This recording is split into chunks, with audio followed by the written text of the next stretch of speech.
கடவுளை நம்பினால் கவிஞன் ஆகலாம். கடவுளை நம்புக.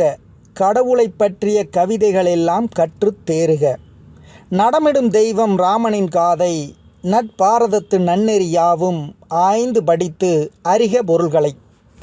சாத்திரம் வேதம் தர்மம் தத்துவம் தமிழன் முருகன் தனைபுகழ் புராணம் அனைத்தும் அறிக. அறிந்த பின்னாலே எடு பேனாவை எழுதுக கவிதை. ஊற்று கேணியின் உட்புறம் சுரக்கும் ஆற்றுச் சுவைநீர் ஆமதன் பெருக்கம்.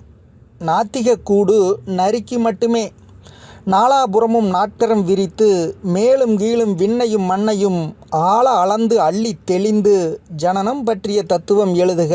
மரணம் பற்றிய மயக்கம் எழுதுக. நீண்ட இலைகளில் நெய்யும் சேலை போல் ஆண்டவன் தத்துவம் 1000 எழுதலாம். கடவுள் என்பது கல்லேயானால் மனிதன் என்பவன் மரமேயாவான். மரத்தின் பேனா மை சுரக்காது. மானிடம் தெய்வதம் வடித்த பொன்னிலை. பல பொருள் தேடுக பல வகை பாடுக. பகுத்தறிவென்பது பகுத்து பகுத்து முடிவில் காண்பது மூலப்பொருளையே. செத்தபின் உயிர்கள் சேர்வது எங்கே? தெரியும் வரை நீ தெய்வத்தை நம்பு. நம்பிக்கைதான் நட்பொருள் வளர்க்கும். நம்பு கடவுளை நல்ல கவிஞன் நீ.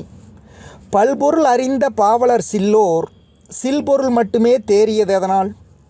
அளவிற்கவிதை அதிகமாகாமல் குறைவேயான குறைபாடெதனால். நாத்திகச் சிறையை நம்பி கிடந்ததால். ஆகவே எனதருமை தோழனே, கடவுளை நம்புக கவிஞன் நீயே.